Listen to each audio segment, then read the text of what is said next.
ఎన్నికల ముందరేమో పెద్ద పెద్ద మాటలు చెప్పాడు, మద్యపాన నిషేధం అన్నాడు. ఏమైందమ్మా? ఊరికూరికి ఒక జగనన్న కల్తీ బ్రాండ్. ఆలోచించాల్సిన అవసరం వచ్చింది. మన రాముడు లాంటి చంద్రన్న కావాలా, ఏంటి రాక్షసుడు లాంటి జగన్ రెడ్డి కావాలి? ఒక్కసారి ప్రజలు ఆలోచించాలా?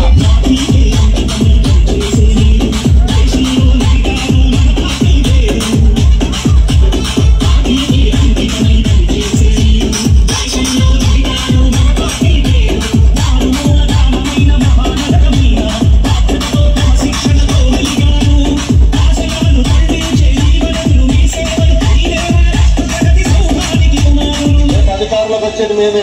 ఎక్కడ పోతారు? నేను రాష్ట్రాన్ని పడిపోతా అనుకుంటారా?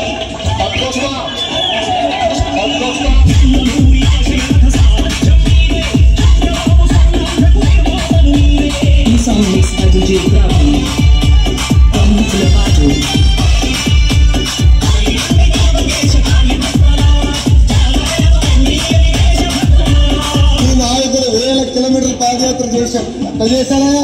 రూపాయి పెట్టారు. Z+ category. ఈ జగన్ మాఫియా రెడ్డికి చంద్రబాబు నాయుడు ఇచ్చారు కనుక ఆయన మొత్తం పాదయాత్ర చేశారు.